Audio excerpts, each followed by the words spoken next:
Guys and welcome back to another video. अब हमने पिछली वीडियोस में आपकी एक्सरसाइज 4.1 फिनिश कर ली थी, तो इसमें हमने फिर से थ्योरी पार्ट पे आना थोड़ा सा। अब इस क्वेश्चन का इस वीडियो का एक टॉपिक रहेगा, एक क्वेश्चन रहेगा, वो ये है कि मैं आपसे पूछना चाहती हूँ कि हम ये जो लीनियर इक्वेशन इन 2 वेरिएबल पढ़ रहे हैं, तो ये जो इक्वेशंस हैं इनके कितने सॉल्यूशंस होंगे। इनका 1 सॉल्यूशन होगा क्योंकि ये लीनियर है, या फिर 2 सॉल्यूशन होंगे बिकॉज इसके अंदर 2 वेरिएबल हैं, या फिर बहुत सारे सॉल्यूशंस होंगे, या फिर एक भी नहीं होगा। तो ये क्वेश्चन हम आंसर करेंगे इस वीडियो में एंड इसी से रिलेटेड एग्जांपल्स हम करेंगे। अब देखो, इस क्वेश्चन को सॉल्व करने के लिए ना मैं एक चीज़ पूछना चाहती हूँ आपसे, एंड इससे ये भी पता चलेगा कि आपको पॉलिनोमियल्स आ गया है या नहीं आया।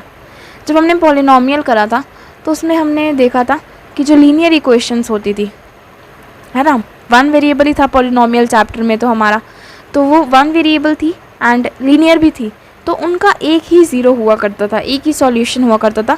जैसे कि आपको दिख रहा है स्क्रीन पर, ये जो इक्वेशन है x + 2 = 0, ये आपका लीनियर पॉलिनोमियल है ना। एंड इसमें देखो x की मेरी एक ही वैल्यू निकल सकती है, दैट इज़ -2। -2 के अलावा आप और कोई भी सॉल्यूशन नहीं निकाल सकते इस इक्वेशन का, है ना, -2 ही निकलेगा। तो अब ये जो है, ये देखो, ये आपकी ये आ गई जो ये इक्वेशन है, ये आपकी अब है लीनियर इक्वेशन इन 2 वेरिएबल। अब इसके कितने सॉल्यूशंस होंगे ये हमने सोचना है। अब इसको सोचने के लिए मैं आपको जस्ट एक नोट दे रही हूँ कि अगर बाई चांस इस इक्वेशन का एक सॉल्यूशन भी होता है ना, तो उसका मतलब होगा 2 वैल्यूज़। अब आप कहोगे कि एक सॉल्यूशन में 2 वैल्यूज़ कैसे निकलेंगी। मैं कहूँगी अगर आप एक सॉल्यूशन भी निकाल रहे हो तो एक वैल्यू उसमें x की होगी एंड एक वैल्यू y की होगी, है ना। तो इसलिए 2 वैल्यूज़, एक x की वैल्यू एंड एक y की वैल्यू। इन इक्वेशंस में ना ऐसा नहीं हो सकता कि आप x की वैल्यू निकाल दो एंड y को y ही लिखे रहने दो, क्योंकि वो तो फिर इक्वेशन सॉल्व ही नहीं हुई ना, इसका मतलब। एंड ऐसा भी नहीं हो सकता कि आप y की वैल्यू निकाल दो एंड x को वैसे का वैसे ही छोड़ दो, वैल्यू आपकी इक्वेशन सॉल्व नहीं होएगी। तो अगर बाई चांस, ठीक है, इनका अगर एक सॉल्यूशन भी होता है ना, तो उसका मतलब आपको 2 वैल्यूज़ मिलेंगी। 2 वैल्यूज़ का मीनिंग एक पेयर मिल जाएगा। जस्ट हम ऐसे लिखते हैं पेयर को, जिसमें पहली वैल्यू हम लिखते हैं x की एंड देन लिखते हैं y की, ठीक है। अब ये जो इक्वेशन हमने अभी देखी थी ना, इसका एक सॉल्यूशन मैंने देखा है कि 3-2 हो सकता है। मैंने आपको कहा ना कि अगर 1 सॉल्यूशन होगा तो आपको एक पेयर मिलेगा, 2 वैल्यूज़ मिलेंगी। तो ये रही मेरी वो 2 वैल्यूज़, ये पेयर है मेरा। पहली वैल्यू मैंने देखी है x की जो है वो मेरी है 3 एंड y की जो है 2। अगर मैं इसे लगा कर देखती हूँ, ये देखो इक्वेशन में मैंने पुट करके देखा, 2x + 3y = 12, ये इक्वेशन थी हमारी। मैंने पुट करा, x की जगह 3 डाल दिया एंड y की जगह 2 डाल दिया, तो मेरा 12 = 12 आ गया। यानी कि ये जो पेयर था 3-2 वाला, ये मेरा इसका सॉल्यूशन है। अब हमें एक पेयर मिल गया, तो मैं क्या ये बोलूँ कि इस इक्वेशन की एक ही सॉल्यूशन हो सकता है? नहीं। देखो मेरे को एक और पेयर मिला है, वो है 0-4। 0-4 जब मैंने इस इक्वेशन में लगाया तो मेरा फिर से 12 = 12 आ गया। सिंपल शब्दों में मेरी राइट हैंड साइड की वैल्यू लेफ्ट हैंड साइड की इक्वल आ गई। इसका मतलब मैंने सही सॉल्यूशन निकाला है। इसका मतलब ये कि मेरा 0 एंड 4 इस इक्वेशन का सॉल्यूशन है, ठीक है, जहाँ पर x की वैल्यू है 0 एंड y की वैल्यू है 4। देख सकते हैं आप, x की जगह मैंने 0 पुट करा था, y की जगह 4। तो इससे हमें एक बात मिलती है, वो क्या बात मिलती है कि लीनियर इक्वेशन जो है हमारी 2 वेरिएबल में, उसके इनफाइनाइटली मनी सॉल्यूशंस हो सकते हैं, ठीक है। तो मैंने जो क्वेश्चन अभी आपसे कितने मिनट, 4 मिनट पहले पूछा था, तो मैंने पूछा था कि लीनियर इक्वेशन इन 2 वेरिएबल के कितने सॉल्यूशंस होंगे। तो ये रहा आंसर आपके सामने स्क्रीन पे कि उसके बहुत सारे सॉल्यूशंस हो सकते हैं। एक नहीं, 2 नहीं, बहुत सारे सॉल्यूशंस, ठीक है। ये बात आपने याद रखनी है। अगर आपको क्वेश्चन आ जाए, जैसे कि अभी एग्जांपल्स में हम देखेंगे सॉल्यूशंस निकालने हैं, तो उनमें आप कितने भी सॉल्यूशंस निकाल सकते हो एंड वो कितने भी सॉल्यूशंस आपसे मांग सकते हैं निकालने के लिए, ठीक है। तो घबराना नहीं है कि कितने होंगे इसके, टोटल बहुत सारे हो सकते हैं। हर एक इक्वेशन के जो आपको लीनियर दिख रही है, जिसके अंदर 2 वेरिएबल्स हैं, उनके बहुत सारे सॉल्यूशंस हो सकते हैं। अब ये आ गया हमारा एग्जाम्पल 3। एग्जाम्पल 3 में हमें कह रहे हैं, अभी हमने देखा आपका सॉल्यूशन निकालना, कह रहे हैं कि ये जो इक्वेशन आपको गिवन है, इन्होंने आपको जो इक्वेशन दे रखी है इसके 4 डिफरेंट सॉल्यूशन निकालो। कह रहे हैं इसके 4 सॉल्यूशन निकालो एंड चारों डिफरेंट होने चाहिए। 4 सॉल्यूशंस का मीनिंग हो गया 4 पेयर्स, है ना, यानी कि बेसिकली 8 वैल्यूज़, 4 x की एंड 4 y की, ठीक है। बट उसमें हम डीप में नहीं जाते अभी। वैल्यूज़ देखो कैसे।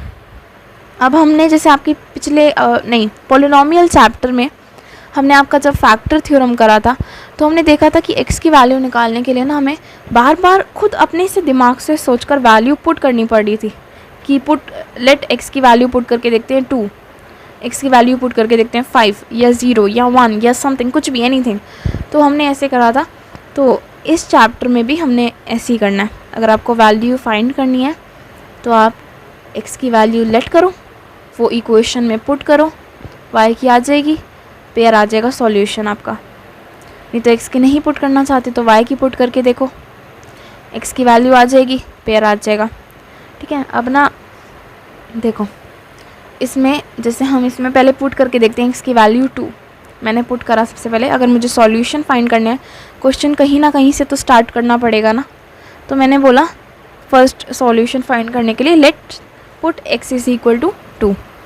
अब इस इक्वेशन में जब मैंने 2 पुट करा, x की जगह जब मैंने 2 पुट करा तो मेरा y की वैल्यू क्या आ रही है 2। तो ये जो है ये मेरा है फर्स्ट पेयर 2 2 पेयर ऐसा होता है आपका। तो ये आ गया मेरा फर्स्ट पेयर ऑफ सॉल्यूशन।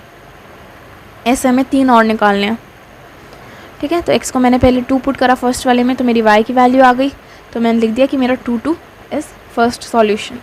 फिर मैंने पुट करा x इज़ इक्वल टू 0। तो जब मैंने x की वैल्यू 0 पुट करी इक्वेशन में, y तो y ही रहने दिया, 6 भी 6 रहने दिया, जस्ट x की जगह पर 0 पुट कर दिया, तो मेरी y की वैल्यू निकल कर आ गई कैसे 0 3, आई मीन y की वैल्यू निकल कर आ गई 3। तो मेरा पेयर बन गया या सॉल्यूशन बन गया x की जगह 0 एंड y की जगह 3, ठीक है। अगर किसी को ये समझ नहीं आ रहा कि मैंने वैल्यू कैसे पुट करी है, तो यार देखो बहुत ही सिंपल है। आपने स्कूल में भी पढ़ा होगा एंड आपने मेरा पॉलिनोमियल चैप्टर देखा है या नहीं देखा, ट्यूशन से जाते हो आप लोग तो वहाँ पढ़ा होगा। मैंने क्या करा है, x plus 2y is equal to 6 है। जब मैं बोल रही हूँ x की जगह 0 पुट करो, इसका मतलब x को 0 लगाओ एंड बाकी सब कुछ वही लगाओ, ठीक है। तो मेरा क्या आ जाएगा 2y is equal to 6, y को अकेला छोड़ देती हूँ मैं, तो मेरा y की वैल्यू आ जाती है 3। ऐसे ही मैंने ये आपका सॉल्व करा, ऐसे ही मैंने आपका ये वाला सॉल्व करा था। मतलब आप अगर x की वैल्यू पुट कर रहे हो ना, तो वैल्यू पुट करने के बाद y को अकेला छोड़ते जाओ, y की सॉल्यूशन आ जाएगी, ठीक है। अब ये हो गए मेरे 2 पेयर्स। अब मुझे 2 और निकालने हैं, तो इसके लिए मैंने अब y को 0 पुट कर लिया। अब इससे आप लोगों के दिमाग में क्वेश्चन आ रहा होगा जिन्होंने मेरी बात पहले ध्यान से नहीं सुनी, कि क्या हम x की वैल्यू भी पुट कर सकते हैं एंड क्या हम y की वैल्यू भी पुट कर सकते हैं। तो मैं कहूँगी हाँ, आप किसी की भी वैल्यू पुट कर सकते हो। आपको लग रहा है मैं x की वैल्यू पुट करके ज़्यादा जल्दी सॉल्व कर पाऊँगा या कर पाऊँगी, तो वो करके देख लो। एंड अगर आपको लगता है कि y की वैल्यू पुट करके ज़्यादा जल्दी हो जाएगा मेरे से, तो y की पुट कर लो। बट अब यहाँ पर मुझे 4 सॉल्यूशंस फाइंड करने थे ना, तो इसलिए मैंने 2 बार x की कर ली एंड 2 बार y की कर ली। अब y की अगर आपने पुट करी है तो आपको x को अकेला छोड़ना है ताकि x की वैल्यू आ जाए। मैंने y को पुट करा 0, तो y की जगह मैंने यहाँ 0 लगा दिया एंड मेरी x की वैल्यू आ गई है 6, ठीक है। तो मेरा थर्ड पेयर जो है सॉल्यूशन का वो क्या बनेगा 6 0, ठीक है। पहले x देन y। ये नहीं कि आपने y पुट करा है तो मैं कहूँ 0 एंड देन मैंने 6 आया तो 6, नहीं नहीं नहीं, ये तो गलत है, बिल्कुल गलत है। पहले हमेशा x की वैल्यू लिखो, चाहे आपने x की फाइंड करी है चाहे आपने पुट करी है, एंड देन y की लिखो। तो ये हो गया आपका थर्ड पेयर। फोर्थ पेयर के लिए मैंने y को ही पुट करा 1, तो देखो y को 1 पुट करा तो x को अकेला छोड़ा तो मेरा आ जा रहा है 4। तो मेरा लास्ट पेयर है सॉल्यूशन का 4 एंड 1, ठीक है। आई होप ये क्लियर है आप लोगों को, बिकॉज यार ये पुट करने वाली चीज़ बहुत ही ईजी है। एंड अगर आपको लग रहा है कि नहीं क्लियर क्योंकि मैंने सॉल्व नहीं करा, एक्चुअली मैंने सॉल्व करा था, ठीक है, बट मैंने बाद में देखा, मैंने वीडियो ऑन नहीं करी थी, तो अब मैंने सॉल्व कर रखा है, तो प्लीज़ यहीं से देख लो। एंड पुट करना तो आई नो आप सबको आता ही होगा, अब आप लोग 9th क्लास में हो, बट अगर नहीं आता ना तो अभी यार मैं थर्ड क्वेश्चन नहीं, इससे नेक्स्ट एग्जाम्पल जो है आपका एग्जाम्पल नंबर 4, ये मैं सॉल्व करके दिखा रही हूँ, ठीक है ना। तो जिनको रोकनी है वीडियो, जहाँ पर मैं ये चारों पार्ट सबके समझाए हैं, वहाँ पर आप रोक कर देख सकते हो कि मैंने y को कैसे अकेला छोड़ा या x को कैसे अकेला छोड़ा या वैल्यू कैसे पुट करी, ठीक है। अब जल्दी से आते हैं फोर्थ एग्जाम्पल पे। तो ये रहा मेरा फोर्थ एग्जाम्पल। जैसे थर्ड एग्जाम्पल में हमें कह रहे थे कि 4 सॉल्यूशंस फाइंड करो, ऐसे ही यहाँ पर कह रहे हैं कि हर इक्वेशन के जो आपको तीनों पार्ट के बने हैं, उन तीनों पार्ट्स के 2-2 सॉल्यूशंस फाइंड करो, ठीक है। तो 2 सॉल्यूशंस जब भी फाइंड करने को आए तो मैं आपको एक एडवाइस देना चाहूँगी कि हम लोग क्या करते हैं ना, जब 2 सॉल्यूशन आए ना तो एक बार x को 0 पुट कर लेते हैं, y की वैल्यू निकाल लेते हैं, उससे आ जाता है हमारा first pair, and then y को 0 पुट कर लेते हैं तो x की वैल्यू अपने आप आ जाती है, तो वो बन जाता है हमारा सेकेंड पेयर। हमें सोचना नहीं पड़ता कि हम किसकी वैल्यू पुट करें, x को मैं क्या पुट करूँ, 1 2 3 4 कितना पुट करूँ कि मेरा जो y है वो होल नंबर में आए। क्योंकि देखो अगर होल नंबर में नहीं आता तो बेसिकली वो आंसर थोड़ा सा कॉम्प्लिकेटेड हो सकता है कभी कभार, तो इसीलिए जब मैं 0 पुट करती हूँ ना तो मुझे ज़्यादा सोचना ही नहीं पड़ता, कैलकुलेशन ही नहीं करनी पड़ती, सारे ही 0 पुट करते हैं सबसे पहले। तो अब फर्स्ट पार्ट में हमें गिवन है 4x + 3y = 0। 2 सॉल्यूशंस फाइंड करने के लिए मैं सबसे पहले पुट कर रही हूँ पुट x = 0। जब मैं x को 0 पुट करूँगी इस इक्वेशन में, ये मैंने लिख दिया x की जगह 0, तो मेरा आ जाएगा 3y = 12, बिकॉज 4 × 0 तो 0 ही हो जाएगा ना, तो वो लिखने की ज़रूरत नहीं है। तो 3y = 12, y को अकेला कैसे छोड़ेंगे, 12/3, y की वैल्यू आ जाएगी 4। ये देखो आ गया ना मेरा फर्स्ट पेयर में मेरा x है 0 एंड y है 4, ये हो गया हमारा एक सॉल्यूशन। अब दूसरा सॉल्यूशन इसी का फाइंड करने के लिए लेट्स पुट y = 0। y को जब मैं 0 पुट करती हूँ तो मेरा क्या आ जाएगा, यही लिखेंगे, y की जगह जस्ट 0 लगा देंगे। अब इससे 0 ही आ जाएगा मेरा, तो मैं लिखूँ 4x + 0 = 12, या फिर मैं नॉर्मली लिख दूँ 4x = 12, सेम ही बात है ना, तो 0 नहीं लिख रही, मैं लिख रही हूँ 4x = 12। तो x की वैल्यू हो जाएगी 12/3, तो मेरी x की वैल्यू आ रही है 4, ठीक है। ये हो गया, सॉरी एक मिनट, हाँ, तो मेरा ये x की ये मेरा सॉल्यूशन क्या आ गया 4 0। x की वैल्यू पहले लिखी है मैंने एंड देन y की लिखी है, ठीक है। तो ये मेरे हो गए 2 सॉल्यूशंस। एक सेकेंड वेट, यहाँ पर मेरा अपॉन में 3 थोड़ा आएगा, 4 आएगा, ये लिख दिया मैंने 4, तो मेरी x की वैल्यू आ जाएगी 3। तो ये मेरा सॉल्यूशन है 3 0। ये मेरे हो गए दोनों पेयर, पहला पेयर है 0 4 एंड सेकेंड है 3 0। ये आपका सिंपल है यार, जस्ट बस पहले x को 0 पुट करो, y की आएगी वैल्यू, एंड देन y को 0 पुट करो, x की वैल्यू आएगी, आपको 2 पेयर मिल जाएंगे या फिर 2 सॉल्यूशंस मिल जाएंगे। अब आते हैं पार्ट 2 पे। अब देखो इस वाले पार्ट में, ये रहा हमारा सेकेंड पार्ट, इसमें मुझे 2 ही सॉल्यूशंस फाइंड करने हैं। तो पहले मैं ले लेती हूँ पुट x = 0। तो मैं x को 0 पुट करती हूँ,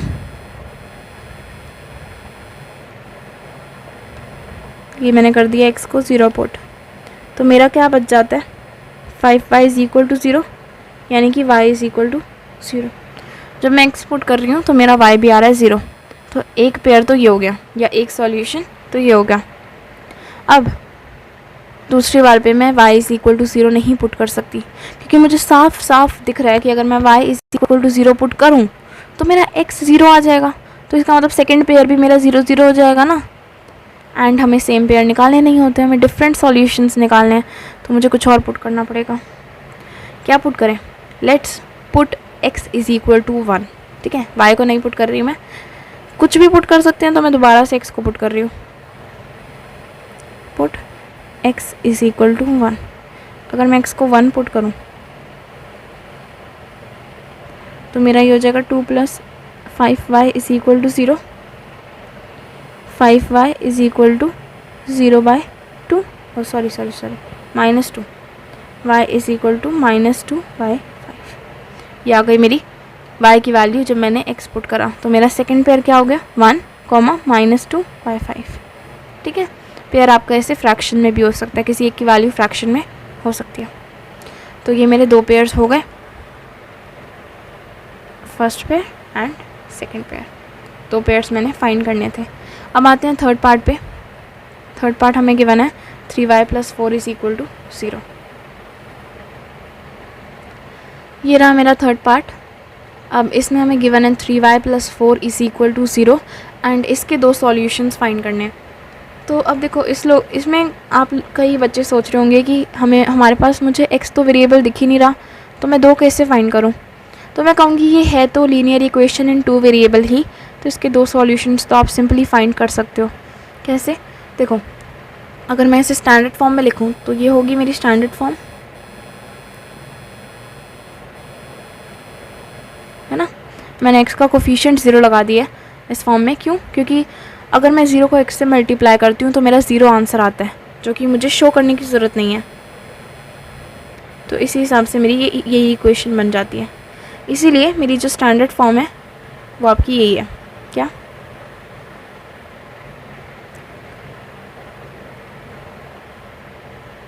ये हमारी स्टैंडर्ड फॉर्म है। ठीक है।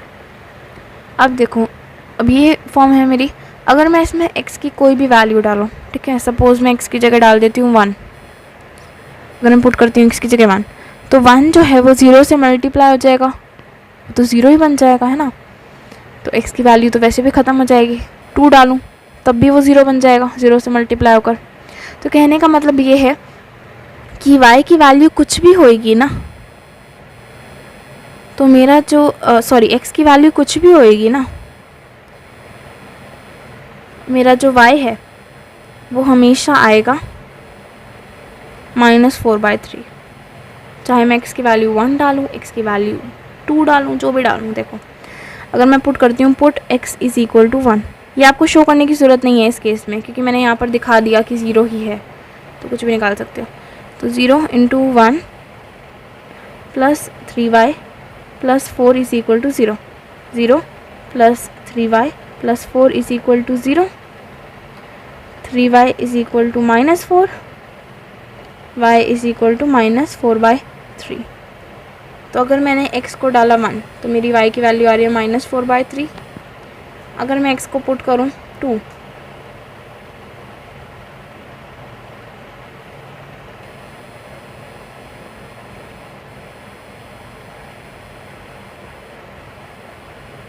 तो भी मेरा यही आएगा, है ना। तो मेरा हर केस में जब ऐसे सॉल्यूशन आता है, ऐसी इक्वेशन आती है, तो मेरा हर केस में ना, चाहे मैं x की वैल्यू कुछ भी डालूँ, मेरा y सेम आएगा। ये देखो यहाँ पर मैंने क्या करा, 3 ऊपर लिख दिया। ठीक है। तो ये जो पार्ट है ये आपको सॉल्व करने की ज़रूरत नहीं है, मैंने आपको सॉल्व करके दिखाया, बिकॉज ये प्रॉबेबली आपका फर्स्ट टाइम है देखने वाला, तो इसके आगे तो आप कर ही लोगे, है ना। तो इसीलिए मैंने आपको पहले बता दिया था कि ऐसी इक्वेशन में, क्योंकि x का टर्म जो है वो 0 है, तो इसका मतलब आप x की कोई भी वैल्यू होगी तो आपकी जो y की वैल्यू नॉर्मल निकल कर आ रही है वही होगी। तो आप कोई भी 2 सॉल्यूशंस बनाकर लिख सकते हो। आपने सॉल्व नहीं करा तब भी आप लिख सकते हो 0 -4/3, क्योंकि आपको पता है x की कोई भी वैल्यू डाल दो आप, या फिर 5 -4/3, तो कोई भी सॉल्यूशन आप डाल सकते हो। ठीक है। सॉल्व करके दिखाना है तो बी माई गेस्ट, चलता है, सॉल्व करके दिखाओ। अब ये जो हमारे एग्जाम्पल्स हैं ये फिनिश हो गए हैं। इसके बाद हमने स्टार्ट करनी है आपकी एक्सरसाइज 4.2। 4.2 एक्सरसाइज हम सेकंड वीडियो से स्टार्ट करेंगे, एंड वो करने से पहले प्लीज़ आप इस वीडियो में अगर कुछ रह गया आपका जो नहीं समझ आया तो प्लीज़ एक बार दोबारा देख लेना, ताकि जब एक्सरसाइज आए तो आपको और ज़्यादा अच्छे से क्लियर हो जाए। ठीक है। हमने उस टाइम पे क्लियर नहीं करना कंसेप्ट, हमने कंसेप्ट अब क्लियर करना है, एंड उस टाइम पे पक्का करना है जब हम एक्सरसाइज करेंगे। तो इसी के साथ बाय बाय, मिलते हैं नेक्स्ट वीडियो में।